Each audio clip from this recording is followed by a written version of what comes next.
Doctor Babasaheb Ambedkar రచించిన భారత రాజ్యాంగం కేవలం చట్టపరమైన గ్రంథం మాత్రమే కాదని అది ప్రతి పౌరుడికి సమానత్వం, స్వేచ్ఛ, న్యాయం, సౌభ్రాతృత్వాన్ని అందించే సామాజిక విప్లవపత్రమని సందీప్ రెడ్డి అన్నారు. ప్రబుద్ధ భారత్ ఇంటర్నేషనల్ ఆధ్వర్యంలో నిర్వహించిన 276వ వారం నిత్య పూలమాల కార్యక్రమానికి ఆయన ముఖ్య అతిథిగా హాజరై అంబేద్కర్ విగ్రహానికి పూలమాలలు వేసి ఘనంగా నివాళులర్పించారు. ఈ సందర్భంగా సందీప్ రెడ్డి మాట్లాడుతూ ప్రపంచంలో ఏ దేశంలో లేని విధంగా స్వేచ్ఛ, సమానత్వం కలిగిన మహోన్నత రాజ్యాంగాన్ని దేశ ప్రజలకు అందించిన ఘనత బాబాసాహెబ్ అంబేద్కర్కి దక్కుతుందన్నారు. యువత అంబేద్కర్ ఉద్యమాలను స్ఫూర్తిగా తీసుకుని గ్రామీణ ప్రాంతాల్లో అజ్ఞానాన్ని వీడి జ్ఞానం వైపు పయనించాలని పిలుపునిచ్చారు. ప్రబుద్ధ భారత్ ఇంటర్నేషనల్ నిర్వాహకులు నిరంతరం నిర్వహిస్తుండడం అభినందనీయమన్నారు. ఈ కార్యక్రమంలో మేకల దాస్, మీసాల అరుణ్ కుమార్, కందగట్ల సందీప్ రెడ్డి, కంచర్ల వెంకటరెడ్డి, ముద్దు మల్లేష్, మీసాల రాజేష్, కట్కూరు నరసింహారావు, అంబేద్కర్ సంఘం సభ్యులు, యువకులు పెద్ద ఎత్తున పాల్గొన్నారు.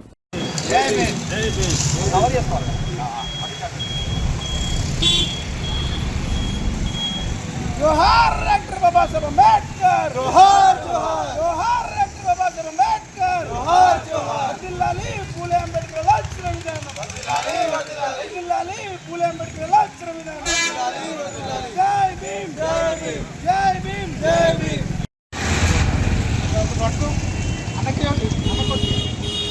राइट राइट ऐसे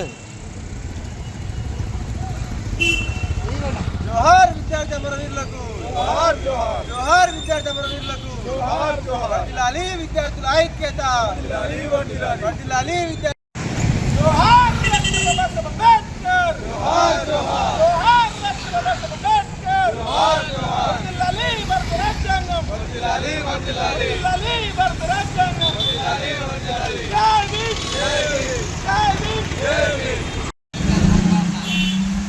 కొందరు ప్రజాస్వామ్య భావజాలకులను పిలిచి ప్రజాస్వామ్యాన్ని నిర్మించబడ్డ కష్టాల యొక్క ఫలితాల యొక్క అవగాహనను, అంబేద్కర్ యొక్క ఐడియాలజీని పెంపొందించడానికి ఈ కార్యక్రమాన్ని చేపడుతున్నాము. గత 275 వారాలుగా విజయవంతంగా దాన్ని కొనసాగిస్తూ ఈరోజు 276వ వారానికి మేము నిలబడగానే వచ్చినందుకు కందగట్ల సందీప్ రెడ్డి కార్యక్రమం ప్రతి వారం ఇక్కడ అంబేద్కర్ గారికి జ్ఞానమాల ప్రోగ్రాం పేరిట ప్రబుద్ధ భారత్ ఇంటర్నేషనల్ ఆధ్వర్యంలో ఇక్కడ ఘనంగా ప్రతి వారం జరుగుతూ ఉంది. దీనికి సహకరించిన పెద్దలకందరికీ నమస్కరిస్తూ ధన్యవాదాలు తెలుపుతూ ఈ యొక్క కార్యక్రమానికి విచ్చేసిన గౌరవనీయులు కందగట్ల సందీప్ రెడ్డి గారికి స్వాగతం పలుకుతూ వారి బృందానికి కూడా అభినందిస్తూ ఈ యొక్క జ్ఞానమాల ప్రోగ్రాము ఇక్కడనే కార్గిల్ విజయ్ దివస్ సందర్భంగా మనం అందరము ఆ రోజు చనిపోయిన ఇండియన్ జవాన్స్ కి మనమందరం కూడా ఒకసారి నివాళులు అర్పించాల్సి, మౌనం పట్టించాల్సిందిగా కోరుతున్నాము. ఇది మనం గ్రహించాల్సిన అవసరం ఉన్నది. అదేవిధంగా అన్నగారు మనం ఇంకో ఏం చెప్పగలుగుతున్నామంటే డాక్టర్ బాబాసాహెబ్ అంబేద్కర్ రాజ్యాంగంలో ఎస్సీ ఎస్టీల కోసమే హక్కులు రాయడం జరిగింది అని చెప్పి ఏదైతే చేస్తుంటారో దాన్ని మేము ఇక్కడ పటాపంచలు చేసే ప్రయత్నం చేస్తున్నాం. ఎందుకోసం అంటే ఈరోజు భారతదేశంలో అత్యధికంగా రిజర్వేషన్లో అమలుస్తుందంటే అది బీసీలు, బ్యాక్వర్డ్ క్లాసెస్ 20% ఆయన వల్ల కొన్ని వర్గాలకు న్యాయం జరిగింది. ఇంకా జరగవలసిన చాలా న్యాయం ఉన్నది. ఈనాడు అన్ని వర్గాలకు, బీసీ కానీ, ఎస్సీ కానీ, మైనార్టీ అన్ని వర్గాలకు ఆయన రాసిన రాజ్యాంగము ఇప్పటికీ ప్రజలకు అర్థమవుతుంది. కాబట్టి దీనివల్ల మనకి అందరికీ ఒక మేలు జరుగుతుంది. అలాగే ఈనాడు కేసర్ సర్కిల్ పరిధిలో ఈరోజు ఇక్కడ సమావేశం జరగడానికి ప్రబుద్ధ ఇంటర్నేషనల్ వారి ఆధ్వర్యంలో జరుగుతున్న 276వ నిత్య పూలమాల అంబేద్కర్, డాక్టర్ బిఆర్ అంబేద్కర్ గారి నిత్య పూలమాల కార్యక్రమంలో ఇక్కడ సమావేశానికి చేసిన ముఖ్య ఆర్గనైజేషన్ సంబంధించిన ముఖ్యమైన నాయకులు మీసాల అరుణ్ కుమార్ గారు, అదేవిధంగా సత్యమణ గారు, అదేవిధంగా నరసింహరావు గారు, మీసాల రాజేష్ కుమార్ గారు, రామ్దాస్ గారు, అదేవిధంగా నాతో ఇక్కడ పాల్పంచుకున్న కార్యక్రమంలో పాల్పంచుకున్న కంచర్ల వెంకటరెడ్డి గారు, ఇంకా మల్లేష్ గారికి, యూత్ కాంగ్రెస్ నాయకులు జీకే గారికి, అదేవిధంగా సాయి కుమార్ గారికి, అక్బర్ గారికి పేరు పేరున అభినందనలు తెలియజేస్తూ ఈ కార్యక్రమం యొక్క ముఖ్య ఉద్దేశం డాక్టర్ బిఆర్ అంబేద్కర్, భీమరావు రామ్జీ అంబేద్కర్ గారు మన మన భారతదేశంలో ప్రతి ఒక్కరూ స్వేచ్ఛగా బతకాలి అని చెప్పేసి ఆయన ఒక రాజ్యాంగాన్ని రచించారు. అదే రాజ్యాంగం ఈరోజు కూడా అమలు పరుస్తున్నాం. అదే రాజ్యాంగంలో అమలు పరుచుకుంటూ మనం ఈరోజు కూడా అదేవిధంగా జీవనం గడిస్తున్నామంటే అది మన అదృష్టంగా భావిస్తున్నాను. రాజ్యాంగం రచించడానికి ముఖ్య ఉద్దేశం ఏంటంటే ఆ రోజు నాడు స్వేచ్ఛ, సామాజిక సమానత్వం, విద్య ఇది ప్రతి ఒక్కరికి కావాల్సిన హక్కు, ప్రతి ఒక్కరికి రాజ్యాంగం కల్పిస్తున్న హక్కు. మనం ఈరోజు బతకడానికి స్వేచ్ఛగా బతకాలి. ప్రతి ఒక్క పౌరుడు కానీ ఎవరైనా కానీ స్వేచ్ఛగా బతకాలి, విద్యను అభ్యసించాలి. సామాజిక సమానత్వం, అందరూ సమానమే, ఇక్కడ ఎవరు ఎక్కువ ఎవరు తక్కువ అనేది ఏం లేదు.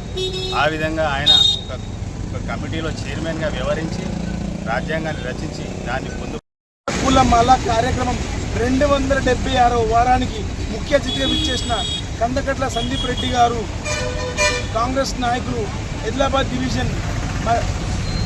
డివిజన్ మల్కాజ్గిరి మున్సిపల్ కార్పొరేషన్ వారికి హృదయపూర్వక ధన్యవాదాలు తెలియజేసుకుంటున్నాను. అలాగే ఈరోజు మన కార్యక్రమంలో భాగంగా ఈరోజు ఒక చిన్న విషయం చెప్పదలుచుకున్నాను మీ ద్వారా. భారతదేశంలో ఇప్పటివరకు 1947 మన భారతదేశానికి స్వతంత్రం వచ్చినప్పటి నుంచి 2026 సంవత్సరం వరకు ఉన్నాం.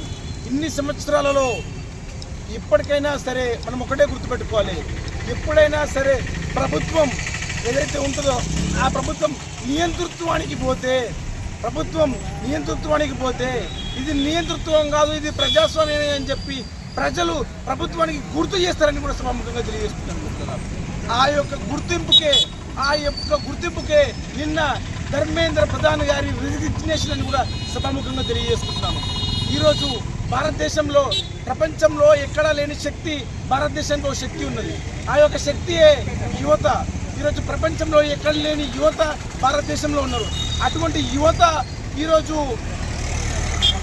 భారతదేశం నీట్ ఎగ్జామినేషన్ కండక్ట్ చేసిన దాంట్లో పేపర్ లీక్ అవడం ద్వారా ఆ పేపర్ లీక్ అయినందుకు దాదాపు 21 మంది యువకులు ఆత్మహత్య చేసుకొని చనిపోవడం జరిగింది. ఎందుకోసము అంటే ఈరోజు వాళ్ళ జీవితం వాళ్ళ డాక్టర్లు అయిదామని, డాక్టర్లు భారతదేశానికి సేవ చేద్దామని చెప్పి వాళ్ళు అనుకుంటే వాళ్ళు చనిపోవడం జరిగింది, ఆత్మహత్య చేసుకోవడం జరిగింది. దానికి బాధ్యత వహిస్తూ కేంద్ర ప్రభుత్వం తిరిగి ఎగ్జామ్ పెట్టిన దానికి బాధ్యత వహిస్తూ ఆ యొక్క మంత్రి ఎవరైతున్నారో ఆ మంత్రి రిజైన్ చేయట్లేదని చెప్పి కాక్రోచ్ జనతా పార్టీ ఏదైతే మొదలుపెట్టడం జరిగిందో ఆ కాక్రోచ్ జనతా పార్టీ అభిజిత్ గారు మొదలుపెట్టిన ఈ ఉద్యమానికి సోనం వాంగ్చుక్ గారు ఎన్విరాన్మెంటలిస్ట్ ఆయన సపోర్ట్ చేస్తూ దాదాపు 25 రోజులు హంగర్ స్ట్రైక్ చేయడం ద్వారా ఈరోజు కేంద్ర ప్రభుత్వం దిగి వచ్చి ధర్మేంద్ర ప్రధాన్ గారు రిజిగ్నేషన్ చేయడం జరిగింది. ఇది భారతదేశానికి ఒక చారిత్రాత్మకమైన ఘట్టం. అంటే మనం అందరం కూడా అనుకుంటున్నాం విలేజ్లో అందట్లో ప్రజలలో చైతన్యం లేదు, యువత ఎవరైతే ఉన్నారో యువత తప్పుడు దారి పడుతున్నారని. కాదు, ఎప్పుడైనా సరే ప్రభుత్వం నియంతృత్వం